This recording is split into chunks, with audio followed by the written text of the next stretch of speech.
First பிரச்சனை start ஆயிடுச்சு. நம்ம வண்டியில் டிஸ்க்கு ஃபெயிலியர் ஆயிடுச்சு. என்ன ஆச்சு? டிஸ்க்கு ட்ரோன் தண்ணியில் விழுந்துச்சுங்க. கைஸ், சம்பவம் அரங்கேறி விட்டது. பேக் பிரேக்கு சுத்தமாக ஒர்க் ஆகலை. ஸோ இப்போ நான் பேசியிருக்கேன், நம்மளோட சுரேஷ் கிட்ட பேசியிருக்கேன். அவர் வந்து இந்த இப்போ போகிற வழியில் நெய்வேலியில் ஒரு மெக்கானிக் இருக்கிறாராம், அவர்கிட்ட பேசிட்டு சொல்கிறான்னு சொல்லியிருக்கிறாரு. அது வரைக்கும் அப்படியே ஃப்ரண்ட் பிரேக்லேயே அட்ஜஸ்ட் பண்ணி போங்க அப்படின்னு சொல்லியிருக்கிறாரு. சம்பவம் ஆகிவிட்டது. பிளாக்கி இப்படி பண்ணிட்டானே சடனாக. எவ்வளோக்கு எவ்வளோ மேக்ஸிமம் நம்ம வந்து பார்த்து பொறுமையாக போகணுமோ அவ்வளோக்கு எவ்வளோ பார்த்து பொறுமையாக போய் ஆகணும். கொஞ்சம் தூரத்துக்கு மெக்கானிக்கை பார்க்குற வரைக்கும் கொஞ்சம் பொறுமையாக தான் போய் ஆகணும். சுரேஷ் ஃபோன் பண்ணுறாரு. கடவுளே கடவுளே, என்ன ஒரு போராட்டம். இந்த போபோ இருக்குங்க, போபோ கொஞ்சம் ஏடா கூடம் பிடிச்ச ஒரு போபோங்க இது. சீரியஸாக நான் எதிர்பார்க்கல போபோ வந்து இந்த மாதிரி இருக்கும் அப்படின்னு சொல்லி. ஓகே, அதை பற்றி நான் அப்புறமா சொல்கிறேன், அது என்ன ஆச்சு எதுன்றதை. ஸோ சுரேஷ்ட்டு பேசினேன். சுரேஷ் வந்து ஒரு நம்பர் கொடுத்தாரு. அந்த நம்பருக்கு நான் ஃபோன் பண்ணி பேசிட்டேன்.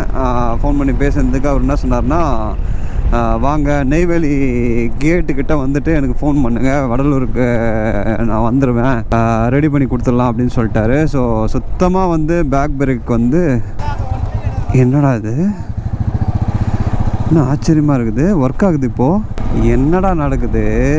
கொஞ்ச நேரம் விட்டு இன்னும் ஒர்க் ஆகுது. இவ்வளோ நேரம் போராடிட்டு இருந்தேனடா. என்ன பிரச்சனையாக இருக்கும்? பார்த்துடலாமா பேசாமல்? இருந்தாலும் பார்த்துடலாம், பார்த்துருது நல்லது. நம்பவே முடியலங்க என்னால். இவ்வளோ நேரம் அந்த இடத்துல போராடிட்டு இருந்தேங்க நான், ஒர்க்கே ஆகலை. இப்போ கொஞ்ச நேரம் நின்ன உடனே ஒர்க் ஆகுது. மேபி நான் பள்ளத்தில் விட்டதுனால எதனா பிரச்சனையாக இருக்குமோ, எதனா வந்து கொஞ்சம் டிஸ்டர்பாக இருக்குமோ. பிரேக்கு சுத்தமாக வந்து அந்த ப்ரெஷரே இல்லாமல் இருந்ததுங்க. இப்போ இருங்க சூப்பராக பிரேக் பிடிக்குது. பட் இது ரிஸ்க் ஆச்சே. நம்ம வந்து இந்த மாதிரி விடக்கூடாது.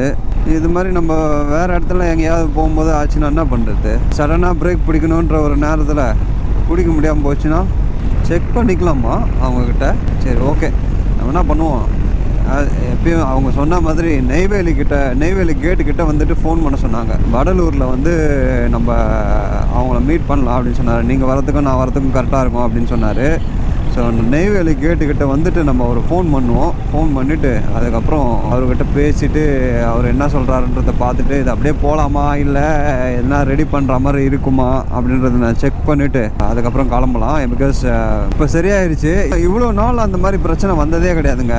இப்போ தான் இந்த பிரச்சனையே வந்திருக்கு. ஸோ இது எதனால் வந்திருக்கு அப்படின்றத தெரிஞ்சுக்கிட்டு அனலைஸ் பண்ணிவிட்டு அதுக்கப்புறம் வந்து நம்ம போகலாமா வேணாமான்றதை பார்க்கறது தான் நல்லது. ஸோ நம்ம எதுவுமே தெரியாமல் நம்ம பாட்டுக்கு எடுத்துகிட்டு போயிட்டோன்னு வச்சுக்கோங்களேன், சரியாயிடுச்சுன்னு சொல்லி எடுத்துகிட்டு போயிட்டோன்னு வச்சுக்கோங்களேன், அது நல்லது கிடையாது. ஸோ இப்போ சரியாயிடுச்சு. ஆனால் எந்த அளவுக்கு அது கரெக்டாக நிற்கும்ன்றது தெரியலல்ல, அதை பார்த்துடலாம். ஸோ 2 hours 19 minutes காமிக்குது. 10:20க்கு ரீச் ஆகும்ன்ற மாதிரி காமிக்குது. 9:51 இருந்தது. இவ்வளோ நேரம் நம்ம டைம் வேஸ்ட் பண்ணோம். ஸோ 10:30 மணி ஆகிப்போச்சு. பண்ருட்டி வந்தாச்சுங்க நம்ம. ஆனால் ரோடு ரொம்ப மோசமாக தாங்க இருந்துச்சு அந்த இடத்துல. ரொம்ப நேரம் வர நின்றுட்டு இருந்தாங்க. போபோவோட கதையை நான் சொல்கிறேன் உங்களுக்கு அப்புறமா. அப்படியே இருங்க. ஐயோ, இந்த போபோ ஒரு 7:30 பண்ணிச்சு பாருங்க. அப்படி ஒரு 7:30 பண்ணிச்சு. ஆனால் எப்படி தானே போனி? ஒன்று போ, இல்லை நில்லுண்ணா, எதனா ஒன்று பண்ணுண்ணா, என்ன போவிடுண்ணா.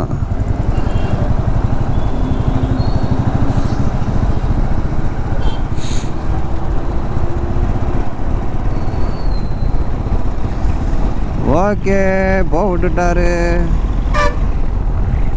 நேரத்தானே போகணும், நேரத்தான் போகணும். இந்த ஃபோனு சார்ஜ் போகிறதுக்குள்ளே ஒரு போராட்டம் பண்ணிட்டாங்க. என்ன பண்ணுவோம், மேக்ஸிமம் இந்த ஃபோனை எடுக்கவே தேவையில்லை, உள்ளே கடகட்டும்.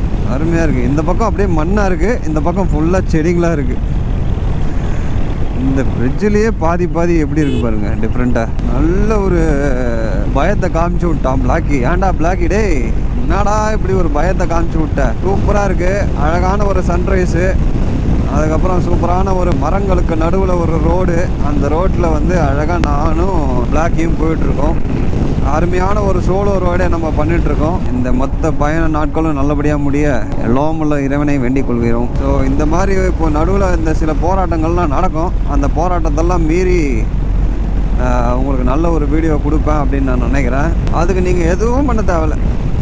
இந்த வீடியோ பிடிச்சிருந்ததுன்னா மட்டும் சப்ஸ்கிரைப் பண்ணுங்கள், லைக்கப் பண்ணுங்கள், ஷேரப் பண்ணுங்கள், கமெண்ட்டையும் போட்டு விடுங்க.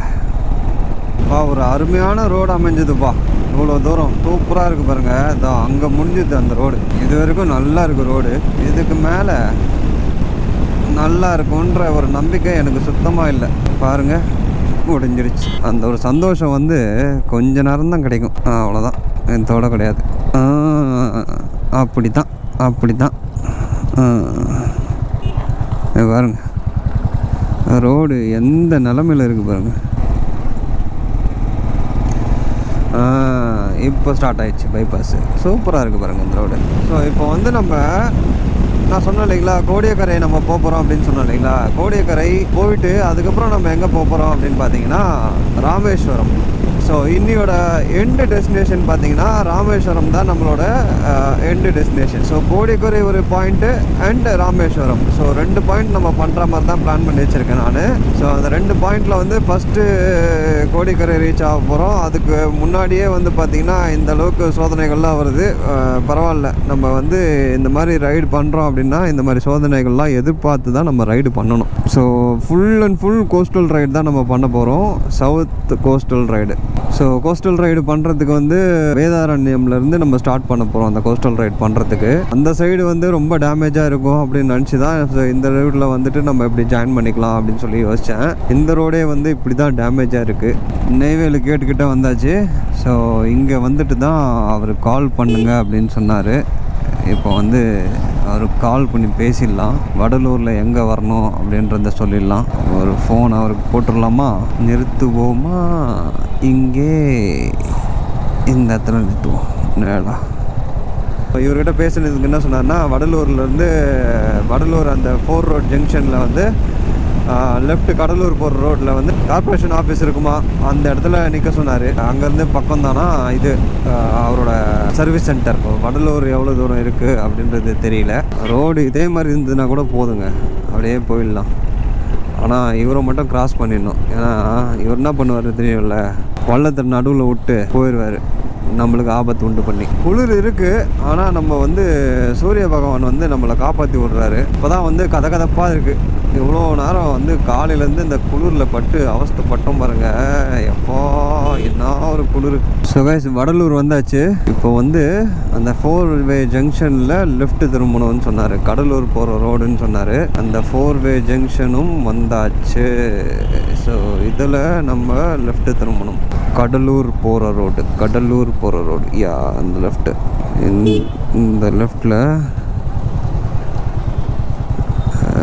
என்ன ஆஃபீஸ் இருக்குன்னு சொன்னார்? நகராட்சி ஆஃபீஸ் இருக்குன்னு சொன்னார். அலுவலகம், அந்த அலுவலகமும் வந்தாச்சு.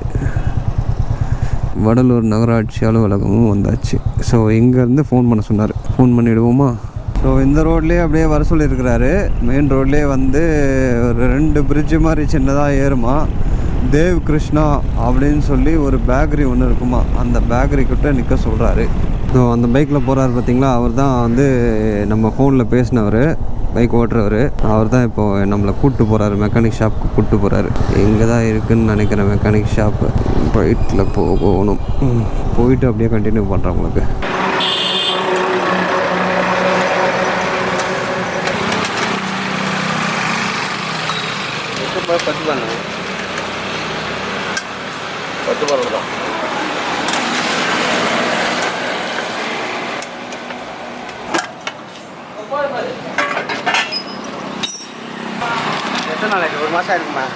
இது ஆல்ட்ரு இல்லை 3 நாளில் பண்ணி கொடுத்துட்டாங்க.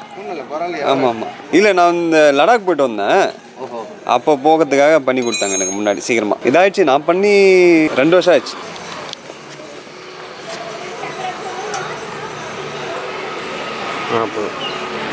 டிஸ்கில் ஆயில் வந்து கம்மியாக இருக்குன்னு சொல்லி ஆயில் ஃபில் பண்ணாங்க. அதுக்கப்புறம் வந்து ப்ரெஷர் சொன்ன மாதிரி, சுரேஷ் சொன்ன மாதிரி அந்த ப்ரெஷர் ரிலீஸ் பண்ணி கொடுக்கலாமா அப்படின்னு சொல்லி பார்த்துட்டு அதுவும் ரிலீஸ் பண்ண போகிறாங்க. ரிலீஸ் பண்ணிவிட்டு அப்படியே கிளம்ப வேண்டியது தான். என்ன ஊர்னா அது?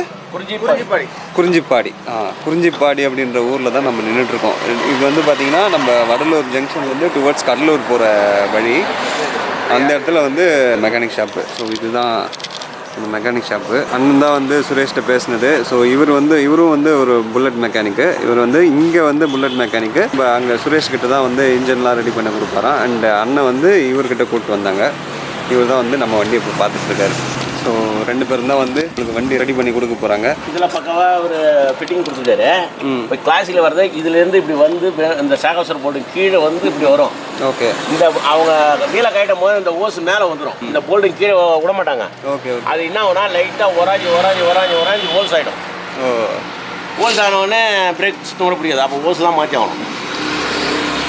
அதை ஒன்றுமே பண்ண முடியாது அந்த ஓஸை. இருக்கிறதுலே காஸ்ட்லி இந்த வரைக்கு அந்த ஆயில் பம்ப் ஓஸ் தான். 3000 ரூபா. சரி வரட்டுங்களாண்ணே, பார்ப்போம். ரொம்ப நன்றிண்ணே, ரொம்ப நன்றி. வரேண்ணே. கைஸ் சூப்பராக ரெடி பண்ணிட்டோம். காசே வேண்டான்னு சொல்லிட்டாங்க. ரொம்ப ஒரு மாதிரி சங்கடமாக போச்சு. ஏன் இப்படி சொல்கிறீங்க, காசு வேண்டான்னு சொல்லாதீங்க அப்படின்னு சொன்னால், என்னங்க இதில் தாங்க இருக்குது, அவர் என் குருநாதர், அவர் அமுச்சு விட்ருக்கிறாரு, எப்படி நான் காசு வாங்குவேன் அப்படின்னு சொன்னார். இல்லை நீங்கள் காலங்காத்தால நீங்கள் கடை ஓப்பன் பண்ணி நீங்கள் செஞ்ச வேலைக்கு நான் கண்டிப்பாக காசு தந்து தான் ஆகணும்னு.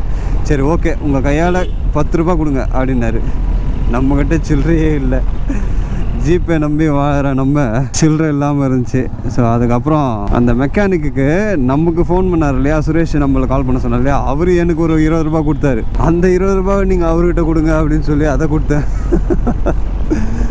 கொடுத்துட்டு இவருக்கு நான் ஜிபே பண்ணி விட்டேன். எப்படிலாம் பாருங்கள். ஸோ எனிவே ஃபைனலாக வந்து பார்த்திங்கன்னா அவர் சொன்னார் பார்த்தீங்களா, இதுதான் விஷயம். ஸோ அந்த ஓஸ்லாம் எந்த பிரச்சனையும் இல்லை, எங்கேயுமே லீக்கேஜ் கிடையாது. ஜஸ்ட்டு அந்த ஆயில் கம்மியாக இருந்ததுனால அந்த ஷேக்கில் வந்து மைன்யூட்டான ஒரு ஹோல் தான் இருக்குமா. அந்த ஹோலில் வந்து ஆயில் போகாமல் ஏர் லாக் ஆகிருந்துருக்குமா. அந்த ஏர் லாக் ஆனதுனால தான் ஒர்க் ஆகாமல் இருந்திருக்கு. இப்போ வந்து ஒர்க் ஆகுது. ஸோ அந்த ஏரும் ரிலீஸ் பண்ணி கொடுத்துட்டாங்க, ஆயிலும் ஃபில் பண்ணி கொடுத்துட்டாங்க. இப்போ வந்து பார்த்திங்கன்னா எந்த ஒரு பிரச்சனையும் இல்லை. சூப்பராக நீங்கள் போகலாம். லைட்டாக வச்சிங்கனாவே, காலை வச்சிங்கனாவே பிரேக் பிடிக்கும், எந்த பிரச்சனையும் கிடையாது அப்படின்னு சொல்லிட்டாரு. அண்ட் இப்போ நம்ம கிளம்பியாச்சு. அதே ரூட்டில் வந்து பின்னாடி போயிட்டுருக்கேன். அண்டு ஜங்ஷனில் போயிட்டு ஜங்ஷன்லேருந்து லெஃப்ட் எடுத்து நேராக நம்ம கும்பகோணத்தை நோக்கி போக வேண்டியது தான். டைம் வந்து பார்த்திங்கன்னா 9 மணி ஆயிடுச்சுங்க. 10:30 மணி. இப்போ 10:48 காமிக்குது நம்மளோட டெஸ்டினேஷன் ரீச் ஆகிறதுக்கு. 1 hour 47 minutes காமிக்குது. 76 கிலோமீட்டரை கும்பகோணம் போகிறதுக்கு 76 கிலோமீட்டர் வந்து நம்ம வந்து 1 hour 46 minutes வந்து ரீச் ஆகிற மாதிரி காமிக்குது. ஸோ இந்த ஊரில் வந்து காணும் பொங்கலுக்கு வந்து என்ன பண்ணுவாங்களாம், உரி அடிப்பாங்களாம். ஆக்சுவலாக அவர் கடை ஓப்பன் பண்ணுற மாதிரியான சுச்சுவேஷனில் இல்லையா, நமக்காக தான் சொன்னதுனால, ரொம்ப அர்ஜென்ட்டு அப்படின்னு சொன்னதுனால தான் கடை ஓப்பன் பண்ணியிருக்கிறாரு. ரொம்ப தேங்க்ஸ் 2 பேருக்கும். அண்ட் சுரேஷ்க்கும் ரொம்ப தேங்க்ஸ். சுரேஷ் வந்து இந்த மாதிரி ஃபோன் பண்ணி சொன்னதுனால தான் அவங்க வந்து கடை ஓப்பன் பண்ணி நமக்கு இந்த ஹெல்ப் பண்ணாங்க. இந்த இடத்துல அதுவும் சென்னையிலேருந்து இவ்வளோ தூரம் வந்து நெய்வேலியில் இந்த இடத்துல இந்த மாதிரி ஒரு ஹெல்ப் கிடைக்கிறது வந்து பார்த்திங்கன்னா பெரிய விஷயம். மக்களை நம்ம வந்து சம்பாரித்து வச்சுருக்கோம். இந்த மாதிரி நல்ல உள்ளங்களை நம்ம சம்பாரித்து வச்சுருக்கோம். அதனால தான் நம்மளுக்கு எவ்வளோ தூரம் வந்தாலும் ஹெல்ப் கிடைக்குது. பெரிய விஷயம். அதுவும் பாருங்கள், கரெக்டாக இந்த வடலூரில் நெய்வேலியிலேருந்து வரும்போது இந்த ரூட்லேயும் நம்மளுக்கு மக்கள் இருக்காங்க பாருங்கள். ஸோ நிறைய பேருக்கு வந்து அவங்க உதவி பண்ணியிருக்காங்க. ஸோ இப்போ வந்து நம்ம லெஃப்ட் எடுத்துட்டோம். இந்த 4-way ஜங்ஷன், இந்த வடலூர்லேருந்து 4-way ஜங்ஷனில் லெஃப்ட் எடுத்தாச்சு. ஸோ இதுதான் வந்து டுவர்ட்ஸ் நம்ம கும்பகோணம் போகிற ரூட். 9 மணி ஆயிடுச்சுல, பசி எடுக்க ஆரம்பிச்சிச்சு. நிறுத்தி சாப்பிட்ருவோமா? ஆற்றுல பாருங்கள் தண்ணி போயிட்டே இருக்குது. அதே மாதிரி இந்த சின்ன இடத்துல எல்லா வண்டிங்களும் நின்று இடிச்சிக்கிச்சின்னா என்ன பண்ணுறது? ரொம்ப நாளாக ரோடு போட்டுக்கிட்டு இருக்காங்களாம். அவங்க தான் சொன்னாங்க, ரோடு சரியில்லை தான், ரொம்ப நாளாக ரோடு போட்டுக்கிட்டு இருக்காங்க, அங்கங்கே ஒழுங்காக போடாமல் அப்படியே விட்டுடுறாங்க. ஸோ அதனால தான் நிறைய பிரச்சனை இங்கே அப்படின்னு சொன்னாங்க. அதே மாதிரி தான் இருக்குது, அங்கங்கே பிரச்சனையாக இருக்குது. இவ்வளோ தூரம் நல்லா இருக்கா? இப்போ பாருங்கள், அப்படியே சிங்கிள் ரோடாக மாதிரி எங்கள் ரோடு பாருங்கள் எவ்வளோ நாசமாக இருக்குது பாருங்கள். எப்படி இருக்குது பாருங்களேன் எங்கள் ரோடு பாருங்களேன். அப்பா எப்போ எப்போ எப்போ எப்போ எப்போ எப்போ எப்போ எப்போ எப்பா இந்த மாதிரி இருந்ததுன்னா பிளாக் என்னத்துக்கு ஆகுது? அழுவ மாட்டான் அவன், பாவம். வலிக்குமே, அவனுக்கு வலிக்குமே. இந்த மாதிரி ரோடு அழகாக இருக்கும்போது எப்படி நமக்கு ஓட்டுறதுக்கு ஆசையாக இல்லாமல் இருக்கும்? எவ்வளோ கஷ்டமாக இருந்தாலும், எவ்வளோ கஷ்டத்துக்கு பின்னாடியே நம்ம வந்து இந்த மாதிரி ரோடு பார்க்கும்போது, நம்ம கண்ட வண்டி இருக்கும்போது, நம்ம ரைடு போகணுன்ற ஒரு ஆசை வரும்போது கண்டிப்பாக ரைடு தானே பண்ணுவோம். எப்படி நம்ம அதை விடுவோம்? எல்லா தடைகளையும் மீறி நம்மளோட லட்சியத்தை சாதிக்கணுன்ற அந்த ஒரு நோக்கத்தில் தான் நம்ம போவோம். அது மாதிரி தான் நானும் இப்போ பண்ணிக்கிட்டு இருக்கேங்க. பிரச்சனைகள் பல வந்தாலும் சாதிச்சே ஆகணும் அப்படின்ற ஒரு முடிவோடு தான், நோக்கத்தோடு தான் சவுத் கோஸ்டல் ரைடு பண்ணிகிட்ருக்கோம். அப்படியே இந்த ரோடு மினி கேரளாக்குள்ளே வந்த மாதிரி இல்லை, அந்த ஒரு ஃபீல் தான் கொடுக்குது இந்த இடம். எப்படி சொல்கிறோம் பாருங்க, தமிழ்நாட்டுக்குள்ளே இருந்துட்டு மினி கேரளா மாதிரின்னு சொல்கிறோம். ஓகே பரவாயில்ல, கேரளாவும் நம்ம சவுத் சைடு தானே. எல்லா மக்கள் எல்லாரும் வேலைக்கு போக ஆரம்பிச்சிட்டாங்க. சூப்பராக இருக்குல்ல, ஆசையாக இருக்குங்க. ஐயோ எவ்வா, இந்த மாதிரி நம்ம காரில் போனோன்னா முன்னாடியே சொல்லியிருப்பேன் இல்லைங்களா, பாண்டிச்சேரி ரைடே சொல்லியிருப்பேன் நானுப்பா. ரோடு பாருங்களா சூப்பராக இருக்குது. வாவ், சிதம்பரம் போயிட்டு ரிட்டர்ன் வரும்போது பஸ்ஸில் வந்தேன் நான். பஸ்ஸில் வரும்போது இந்த பக்கம் தான் வந்தேன் நான். ஸோ அப்போல்லாம் இந்த ரோடு ரொம்ப மோசமாக இருந்தது. இப்போ ரோடு போட்டுட்ருக்காங்க ஃபுல்லாக. இந்த ரோடெலாம் பயங்கர மோசமாக இருந்தது, பஸ்ஸெல்லாம் ரொம்ப கஷ்டப்படும். இது நல்லா இருக்குது இந்த ரோடு. பாருங்க, ஃபுல்லாக அந்த சைடு தண்ணி போயிட்டுருக்கோம். ரோடு இந்த பக்கம் ஃபுல்லாக கால்வாய் இருக்கும் அந்த சைடில். இந்த ரோட்டில் நீங்கள் வந்திருக்கீங்களா அப்படின்னு சொல்லி கீழே கமெண்ட்டில் சொல்லுங்கள். இந்த மாதிரி அற்புதமான ரோடை நீங்கள் எந்த அளவுக்கு நீங்கள் என்ஜாய் பண்ணுவீங்க அப்படின்றத கீழே கமெண்ட்டில் சொல்லுங்கள். எனக்கு ரொம்ப பிடிச்சிருக்கு இந்த ரோடு. பரவாயில்ல, கொஞ்சம் துன்பத்தை கொடுத்தாலும் கொஞ்சம் இன்பத்தை கொடுக்குது இந்த ரோடு. அந்த மாதிரி தான் இருக்குது. இங்கே ரைட்டில் போனால் விருதாச்சலம், இந்த ரோட்டில் போயும் நம்ம போகலாம். சேத்தியாத்தோப்பு அணைக்கட்டு 1851 கட்டின பிரிட்ஜுங்க. அந்த பிரிட்ஜு சேத்தியாத்தோப்பு அணைக்கட்டு. அந்த பக்கம் பிரிட்ஜு போகுது, அது ஊருக்குள்ளே போகிற ரோடு. இது அவுட்டரில் போகிறது. ஸோ அங்கே வரும்போதே அங்கே அவுட்ரு ரோடு காமிச்சிச்சு மேப்பில். ஸோ இப்போ அந்த ரோட்டில் அப்படியே நம்ம ஜாயின் ஆகிடுறோம். Kumbakonam straight, Chidambaram left. ஒரு அற்புதமான ஹைவேஸ் வந்துட்டோம். ரொம்ப தூரம் அந்த சின்ன ரோடு இப்போ தான் ஒரு ஹைவேஸ் ஏறி இருக்கும். ஹைவேஸ்ன்னு சொல்ல முடியாது, இதுவும் அந்த மாதிரி தான் இருக்குது. கேமரா ஆன் பண்ணி ஹைவேஸ்ன்னு சொல்லி முடிக்கிறதுக்குள்ளே ரோடு இந்த மாதிரி ரோடு வந்துச்சு. அண்ட் ஓகே தான், இந்த ரோடு தான் அது. ஆக்சுவலாக அங்கே ஜாயிண்ட் ஆகும் இல்லைங்களா, அந்த ரோடு தான் இது.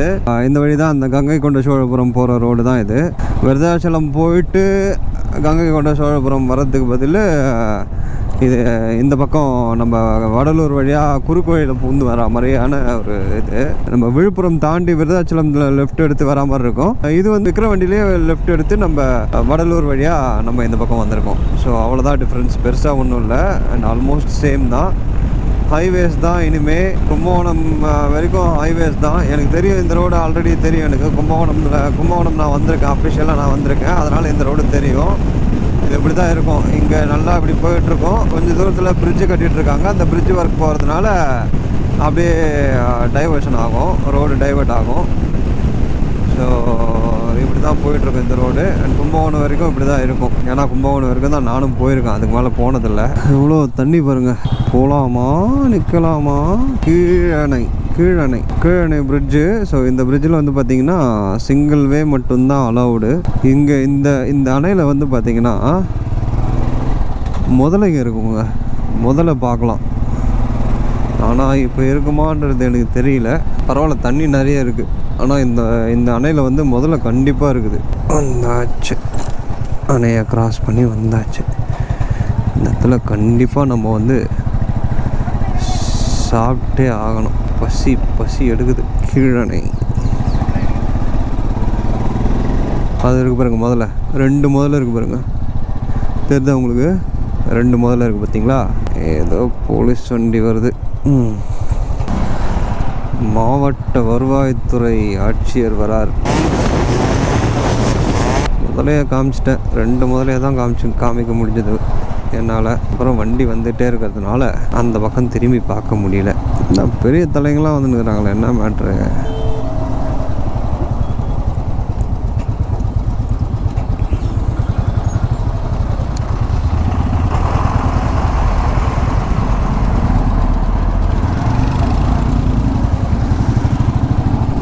அப்பா,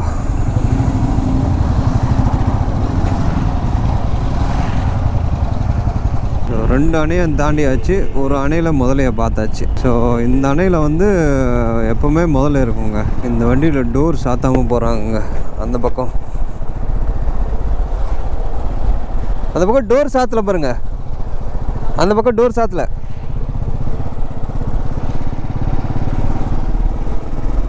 இன்னைக்கு காணும் பொங்கல்ன்றதுனால எல்லாரும் கடையை லீவ் விட்டுட்டாங்களா? நானும் கிட்டத்தட்ட 3/4 மணி நேரம் இல்லை 1 மணி நேரமே வச்சுக்கலாமே, 1 மணி நேரமாக தேடிக்கிட்டு இருக்கேன். ஒரு கடையும் காணோம், டிஃபன் கடை எதுவுமே காணோம். அந்த இருக்கா ஹோட்டல், டிஃபன் கடை இருக்குதுப்பா, ஆனால் ஆப்போசிட்டில் இருக்குது. நான் எப்படி போவேன்? சாப்பிட்டே ஆகணுமே, பசி எடுக்குதே. இந்த இருக்குது ஒரு கட்டு, இந்த கட்டில் போய் டிஃபனை சாப்பிட்டு அதுக்கப்புறம் வாங்க வாங்க வாங்க, டிஃபன் சாப்பிட்டே தீர்றோம். இங்கேயே போடு வண்டியை, முன்னாடி நேரில் விடு. இருக்கு நமக்கு ஏற்றது இருக்குது. ஒரு வழியாக சாப்பிட்டனுங்க. நிஜாமுதீன் ஹோட்டல், இங்கே தான் வந்து டிஃபன் சாப்பிட்டேன். 4 இட்லி ஒரு ஆம்லெட் 50 ரூபா ஆச்சு. சாப்பிட்டாச்சு. இப்போது கிளம்ப வேண்டியது தான். ஆனால் சீரியஸாக சாப்பாடு கண்டுபிடிக்கிறதுக்குள்ளே ஒரு வழி ஆச்சு பாருங்க. அந்த இடத்துலையே போய் திருப்பிக்கலாம். நிம்மதியாக இருக்குதுங்க. இப்போ தான் சாப்பிட்ட பிறகு தான் சாப்பாடு கிடைக்கிறது பெரிய கொடுமையாக இருக்குதே. என்னையா பண்ணுறது? நிஜாமுதீன் தான் காப்பாற்றினார் சாப்பாடுக்கு. கும்பகோணம் சிட்டியை விட்டு தாண்டியாச்சு. தாண்டிட்டு போயிட்டுருக்கேன். அற்புதமான ஒரு ரோட்டில் போயிட்டுருக்கேன். எனக்கு தெரியல இது வந்து போகிற ரோடு ஃபுல்லாமே இது மாதிரி தான் இருக்குமா அப்படின்றது எனக்கு தெரியல. பட் இப்போ இருக்கிற ரோடு வந்து அற்புதமாக இருக்குது. அண்ட் அதை என்ஜாய் பண்ணிகிட்ருக்கேன். நீங்களும் என்ஜாய் பண்ணிட்டுருப்பீங்கன்னு நினைக்கிறேன். சூப்பராக இருக்குது ரோடு அப்படின்னு சொல்லி முடிக்கிறதுக்குள்ளே ரோடு மாறி போச்சு பாருங்கள். இப்படி தான் மொக்கம் வாங்கிக்கிறேன். அதை சொல்லி முடிக்கிறேன், ரோடு மாறுது. நிழலாக இருக்குது ரோடு, நிழலாக இருக்குது. இப்போ வெயிலாக இருக்குது. அங்கே மட்டும்தாங்க பிரச்சனை. இங்கே பாருங்கள், சூப்பராக இருக்குது ரோடு. இந்த மாதிரி ரோடெலாம் வந்து பார்த்திங்கன்னா கொஞ்சம் கேர்ஃபுல்லாக தான் போகணும். பிகாஸ் இது ஊருக்குள்ளே போகிற ரோடு இல்லைங்களா, மக்கள் நடமாட்டம் வந்து அதிகமாகவே இருக்கும். ஸோ கொஞ்சம் கேர்ஃபுல்லாக அப்படி இப்படி போகிறத விட்டுட்டு அப்படி போகணும். பாருங்க, மட்டன் கிராஸ் ஆகுது. Mutton mutton. நம்ம வந்து இப்போ பார்த்தீங்கன்னா மன்னார்குடி வழியாக போயிட்டுருக்கோம் கோடியக்கரைக்கு. மன்னார்குடி போய் அந்த வழி தான் கொஞ்சம் சுத்தம் இல்லாமல் ஈஸியாக போகிற வழின்ற மாதிரி காமிச்சிது. ஸோ அந்த வழி தான் நம்ம இப்போ போயிட்டுருக்கோம். 2 hours 44 minutes காமிக்குது. 104 கிலோமீட்டர், 10 கிலோமீட்டர் வந்திருக்கோம். 114 கிலோமீட்டராக இருந்துச்சு, இப்போ 104 கிலோமீட்டராக இருக்குது. 10 கிலோமீட்டர் ட்ராவல் பண்ணியிருக்கோம் 10 நிமிஷத்தில். ஆனால் இந்த ரோடுங்க தான் வந்து மக்கர் பண்ணுறாங்கப்பா. கொஞ்சம் அப்படி டேமேஜாக இருக்குது, அதுக்கப்புறம் நல்லாயிருக்கு. இந்த பாலம் புதுசாக கட்டுறாங்க போல் இருக்குது இந்த சைடு. இப்போதைக்கு இந்த பழைய பாலத்திலேயே வந்து அலோவ் பண்ணுறாங்க. தண்ணிங்க அட்டகாசமாக தண்ணி இருக்குங்க. 2 பக்கமும் தண்ணி இருக்குங்க. எங்கே பார்த்தாலும் தண்ணி தாங்க. குட்டி ஊர் கிராஸ் பண்ணுற மாதிரியான ரோட்டில் தான் நம்ம போயிட்டுருக்கோம். ஹைவேஸ் இது வந்து ஸ்டேட் ஹைவேஸ், எல்லாமே நேஷ்னல் ஹைவேஸ் கிடையாது. ஸ்டேட் ஹைவேஸில் தான் நம்ம ட்ராவல் பண்ணிகிட்ருக்கோம். பாடைக்கட்டி மாரியம்மன் திருக்கோயில், இதுதானா? செம்ம ஃபேமஸுங்க இந்த கோவில். வலங்கைமான், இதுதான் வலங்கைமானா? வலங்கைமானில் பாடைக்கட்டி மாரியம்மனை பார்த்தாச்சு. கோயிலுக்குள்ளே போகலை, பட்டு பாடைக்கட்டி மாரியம்மன் பார்த்தாச்சு. நிறைய ஊருக்குள்ளே போகுது. போகட்டும், தப்பு இல்லை, போகட்டும். ஒன்வேவா? அது இப்படி தானே மேப்பு காமிக்குது. ஒன்வேவாக ஆக முடியாது இது. ஒரு வேளை 2 வீலர்ஸ் மட்டும் போகலாமோ? 2 வீலர்ஸ் மட்டும் அவங்களா போய்க்கிறாங்களோ? வலங்கைமான் மார்க்கெட்டை கிராஸ் பண்ணியாச்சு. எங்கே பார்த்தாலும் தண்ணிங்க. அங்கே பார்த்தாலும் தண்ணி, எங்கே பார்த்தாலும் தண்ணி, எங்கே பார்த்தாலும் தண்ணி. இங்கே பாருங்கள், தண்ணி எவ்வளோ தண்ணி இருக்குது பாருங்கள். அங்கே பாருங்கள், அற்புதமான ஒரு கோவில். சான்ஸே இல்லை. என்ன கோவில் இது?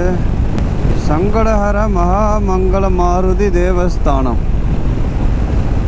சூப்பராக இருக்குங்க கோயில். நல்லா பெருசாக, ரொம்ப பெருசாக கட்டி வச்சுருக்காங்க கோயில்.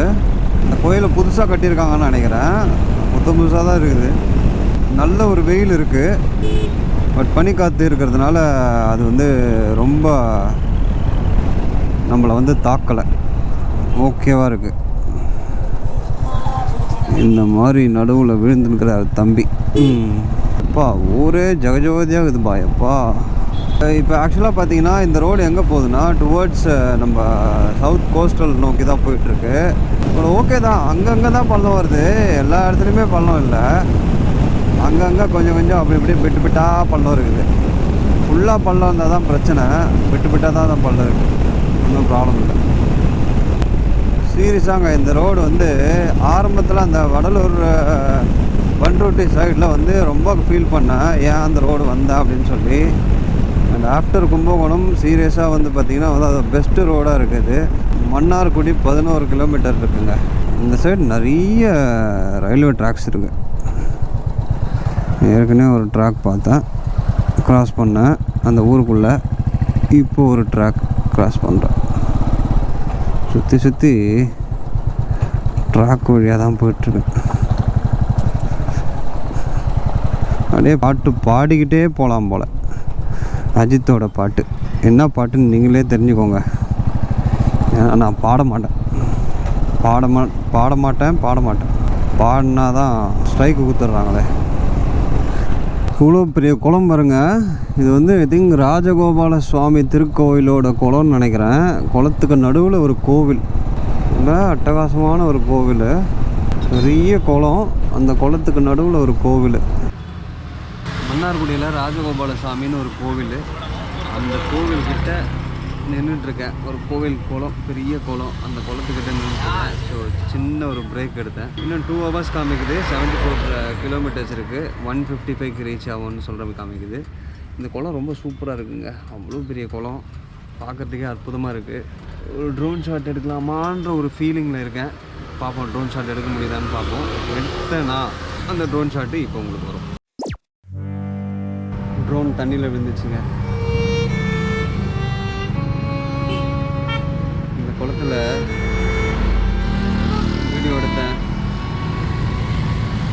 வீடியோ எடுத்துட்டு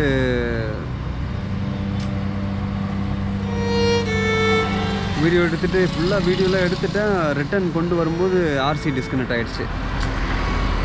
ஆர்சி டிஸ்கனெக்ட் ஆகி தண்ணியில் விழுந்துச்சு. நேரமே சரியில்லை.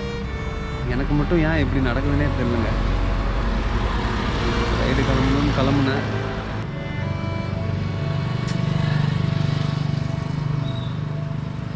ரொம்ப கஷ்டமாக இருக்குது.